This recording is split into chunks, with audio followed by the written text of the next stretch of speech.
Malcolm MacLeod, welcome to Listening with Leaders. You are, like me, a lawyer who went off on a very divergent path. And you also have a book, which we'll talk about a little bit. And we can find more about you in the book at the website, malcolmmacleodauthor.com. And MacLeod is spelled M-C-L-E-O-D. M-A-C-L-E-O-D. Yes. M-A-C-L-E-O-D. Sounds like a good Scottish. Yes. Just come back from there, actually. There you go. Let's start with a little bit about, we were chatting before we started recording. We both have similar careers. We were both trial lawyers. What got you out of being a trial lawyer and into where you ended up, which is philanthropy, which I find just fascinating? I was a volunteer board member on a private foundation that was based in the US, and I was practicing law in Nova Scotia in Canada.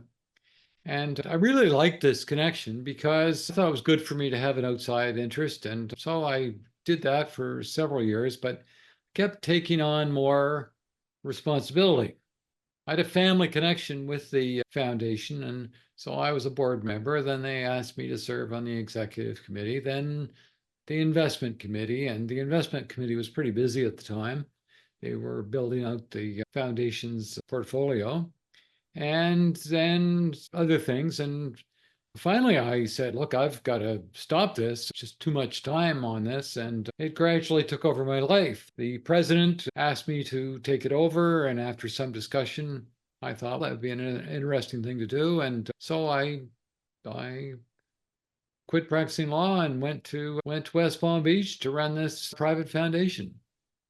I did that for almost 20 years. You moved from Nova Scotia all the way down to West Palm Beach? I did. So you spent you sound like me, 25 years as a trial lawyer and almost 20 years running this family foundation in West Palm Beach. Wow. Yeah. And when did that stop? It hasn't totally stopped. I transitioned from the CEO role and another person took over my place. And then I succeeded to the office of board chair. And so now I chair the board of this foundation. I chair the grant program committee as well. Mm-hmm. I serve on the investment committee, so I'm still pretty busy with the foundation, but it's no longer a full-time job. I'm no longer running it. So you still commute from Nova Scotia down to West Palm? Yeah, but not very often. In today's world, we do most of our meetings this way. That's right. And so I go down, maybe make a special trip, maybe once a year. And we don't meet in Florida all the time. We meet where we have grantees, and we have grantees in different parts of the United States and Canada. So we often meet somewhere else. And then I was in the Palm Beach County for a long time. So I have a place down there. My wife and I go to escape the winter. And so I'm down there anyway for part of the time. But most of the meetings that I attend and the committee meetings and everything else are virtual. Yeah. So you moved from being a trial lawyer to the CEO of a foundation. Yes. What were the skills that you didn't have as a lawyer that you needed to have as a CEO, and how did you gain those skills? Oh, that's a long story, but one of the things, when you're a lawyer, you react to things. A client brings you a problem, you try to make the problem go away. And if you can't, you have a trial and it goes away that way. And that's the total opposite of philanthropy. We don't react. We are trying to make things happen. We're trying to make change. We're trying to catalyze change. We're trying to make things better, help other people to make things better. If you're going to sit around and wait for the phone to ring, it's just not going to happen. You have to get out and do something. My first months in the office were very uncomfortable until I realized that I have to go out and immerse myself in the work, immerse myself in the organizations and the people that inhabit our areas of interest. Once I figured that out, at least it was a start. The other thing I didn't know much about was grant making. I had served as a volunteer member of the board, but I had not been deeply involved in the grant making. I was there and approved things and agreed. But when I started to think deeply about grant making, I realized I didn't know the first thing about it. Anybody can distribute money, but it takes quite a bit of thought and planning to make a grant that will catalyze change. There's a huge difference. And you don't want to be a distributor of money. You want to be a catalyst for change. That took some time to learn. I bet. And then how big was the foundation in terms of operations? We had a lean staff, but the foundation has an endowment of about $250 million, has a grant budget of about $10 million annually. And that's a nice chunk of grant making. That requires some effort to make grants that are useful and that respond to a mission that we had carved out for ourselves. How do you think that, tell me how you think being a trial lawyer for 22 years was advantageous to learning philanthropy? Communication is very important in philanthropy. And being a trial lawyer, that's what you got to do, is communicate. And also learning and analysis is very important in trial work. In a trial, basically you learn somebody's story and then you analyze it, see how it can work in a legal context, and then you teach it to somebody and you try to persuade them at the same time. And there's a lot of that in philanthropy. You have to learn the story of people. You have to learn, if you're interested, we were interested, for instance, in Indigenous people. I had a lot to learn. So I had to basically go to communities, go to reservations, go to people and say, tell me, what are the issues here? What do you need? How could we help?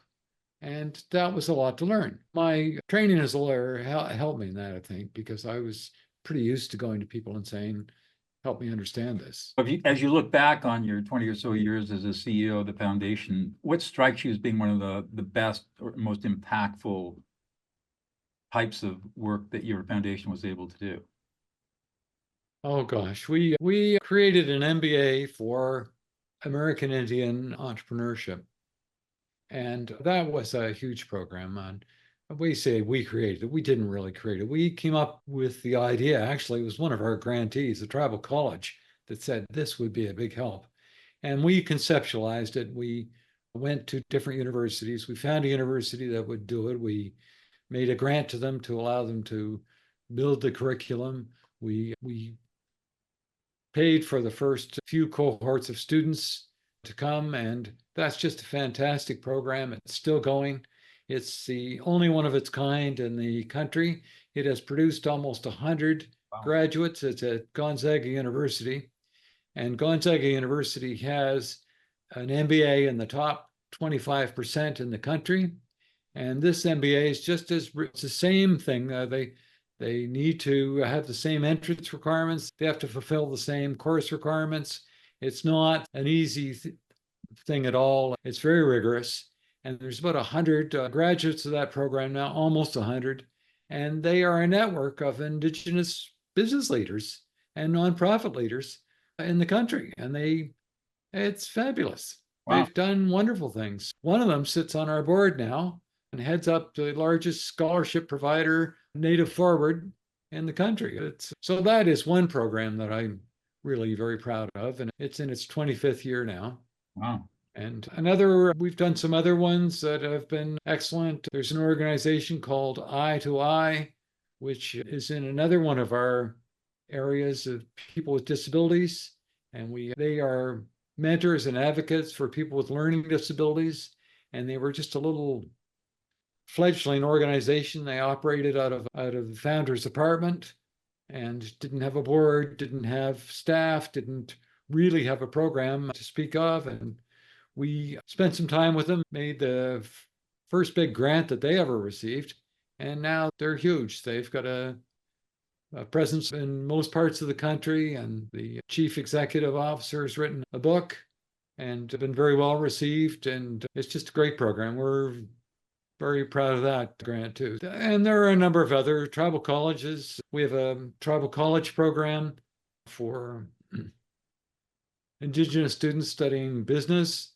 And that program has been going on for almost 30 years now. And literally thousands of people have gone through, and they're doing great things on their reservations, great things off the reservation, but it's been a good thing for us. And the people we've met The people that have actually done that work, the teachers, the college presidents, they're just fabulous people, and I will always remember them. Wow. So you've written a book about how to do philanthropy. Tell us a little bit about that.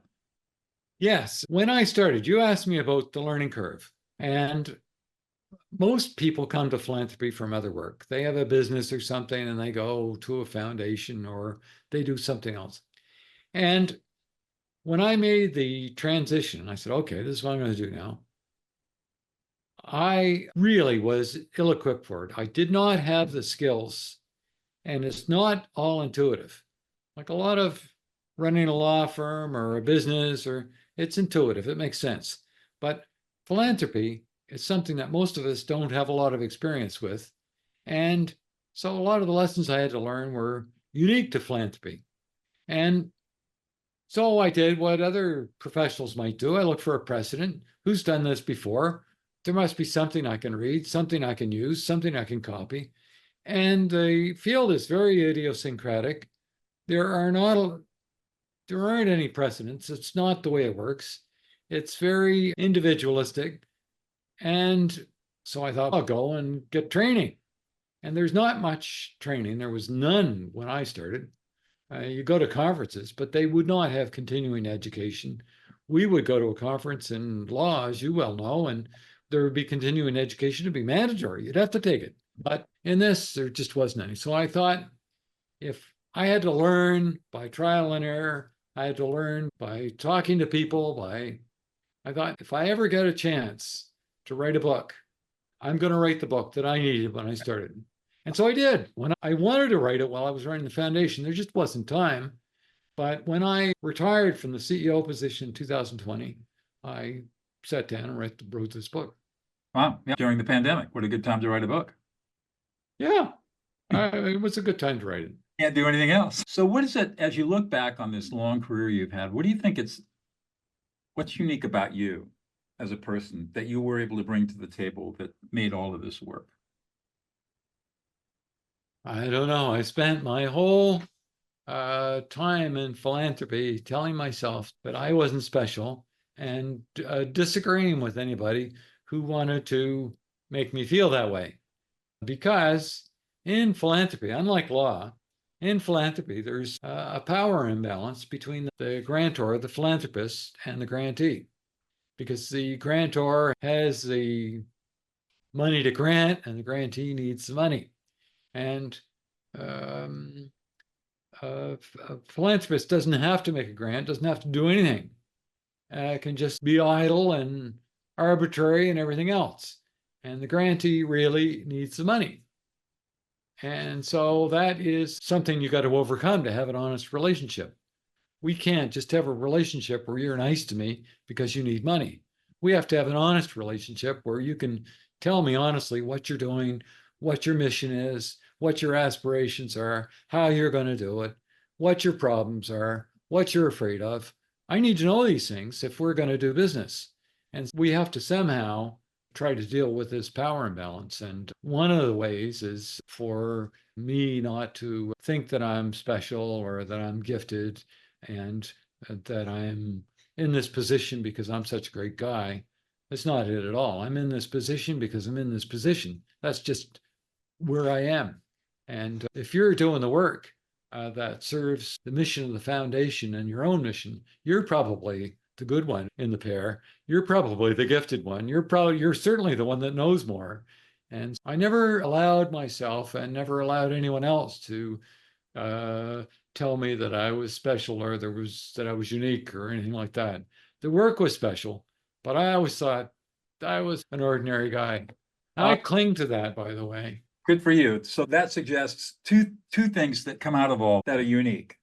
One, humility, and two, the importance of listening. Yes, listening it's everything. Look, in philanthropy, and you've made a big thing about listening in your work.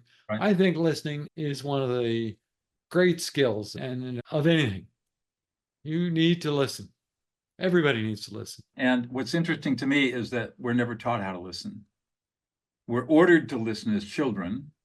We're ordered to listen as students. but we're never taught how to listen so the other person feels heard. And I think that's where the big gap is. In fact, I think that if we really truly knew how to listen in the way that I teach, we would not have the kinds of problems we have in our society today. People might not agree, which is fine, but they wouldn't be at each other's throats either. Because really what's going on here is a situation where people simply want to be heard and respected. Yes. That's all it is. And Yep. when you have two sides that each side wants is to be heard and respected, then it becomes a fight to be right. And no one gets heard. And the fight just gets more intense. And that's what we're seeing here. Yes. And I think that humility is a really powerful, way underrated attribute of leadership. That we all read the headlines of some of these multi-bazillion billionaires, right? Now, I won't name any names, but we all know who I'm talking about. Humility is just the farthest thing from them. And they are not people that engender inspiration. They're not people that you really want to follow, and maybe not even admire very much. And I would think that especially in a position, as you're talking about the power imbalance between the grantor and the grantee, that being humble allows people in the grantee position to feel safe. And because you're listening to them and you're humble, they're willing to open up to you, and then you can get to the truth and make a determination, how may I best serve you? Yes, that's absolutely right. And I write in my book about humility, and it sounds so basic, and it is basic, but it's very important. And certainly in dealing with grantees, there are ways that you can act out your humility. It's not just a question of hearing them. That's very important, but you do need to make them feel safe. And there are ways of doing that. For instance, multi-year grants, letting them define the agenda. It's their agenda. You're investing in their work. They're the ones doing the work. So they're the teachers. We're the students. And so I'm not saying that you just have to agree with what every potential grantee or nonprofit says. No, I'm not saying that at all. You have to be very diligent and analytical in choosing the nonprofits you're going to work with. And they have to fit your mission. They have to be good at what they're doing. They have to be so many things.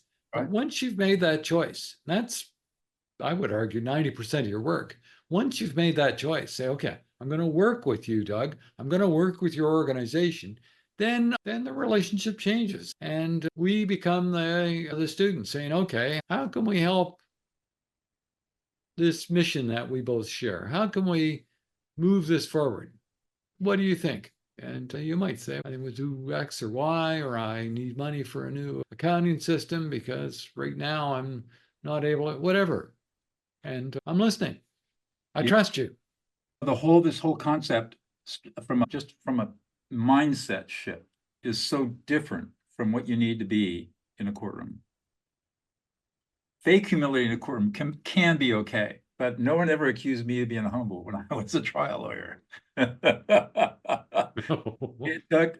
It took me doing many other things to learn the truth of what you're talking about. How do you make? I made the shift. I mean, it was slowly. I think I really learned humility when I started the Prison and Peace Project. And I was going into maximum security prisons, training lifers how to stop prison violence. That opened my eyes, and that really shifted me. Was there anything dramatic that happened to you that got you out of the trial lawyer mode into a more normal mode? No, I would have to say that this, like I said, this gradually took over my life, and I found that I would rather be doing this and doing the other. And I caught myself one day thinking how I could delay this case that I had. And I thought, that's not good. I'm not doing this. Right. And so that's when I realized I had to get out. You have the final realization. I had that sort of the same thing happening. I was standing in a courtroom cross-examining somebody one day in the late 90s. The thought came in, what the heck am I doing in here? So that kind of a moment. You can relate to that. Yeah. So Yeah. you've had this long career. You're now the chair of the board. It sounds to me like you're going to continue working with the foundation as long as you can, as long as you get joy from it, as long as your health permits it. And Well, term limits, age limits rather. oh, And so I'm going to be probably there for another couple of years and then I'm gone. okay. But it was one of the things that I championed, I thought was a good thing. So I don't plan to hang on there and be an old fossil, that's for sure. I've made my mark on the organization for better or for worse, and there will be a transition and be a new gang in town, and good for them. They're doing Yeah, great work. I'm I, really proud to be on the board, and I'll be proud to leave them too. It's yeah, I know. I can feel that. I'm the chair of the board of trustees of our local law school, and I've been doing that for 25 years. And get to that point where the dean and I are going to move off and let the new leaders come in. It's an interesting. yeah. So you got your book out there. Are you doing any consulting work? Are people calling you and I saying, am. I consult and I speak. "Oh, good. People will ask me to come and speak, and I will, and I'll talk about governance or I'll talk about grant making or whatever. There's quite a number of investing. There are quite a number of topics that you really need to have a good knowledge of if you're gonna run a foundation, either as a trustee or as a CEO. And I frequently talk to boards. And so, yeah, that's my new thing. And I enjoy that. I enjoy meeting people and I do love to teach. Yep. So, and I have some other volunteer activities that I like. So I'm actually as busy now as I ever was. Wow." And you're able to split your time between Nova Scotia and Florida. Yep. I spend most of my time in New Brunswick and Nova Scotia. We have a house in New Brunswick and St. Andrews, and we also a summer place in Nova Scotia where I grew up. And then we have a place in Florida. So we just follow the geese around. Good for you. Yeah. One more question, Malcolm, I'll let you go. What's one thing about yourself that we would never know about unless you revealed it to us? Oh gosh. What's the one thing that you would never know about? No. You wouldn't know that I'm a jazz violinist unless I told you. You're a jazz violinist. I am. My son's a jazz musician. He's a musician, yes. Oh, good for you. That is talent. It's I, no I'm the talent. opposite. A lot of practice. But what about you?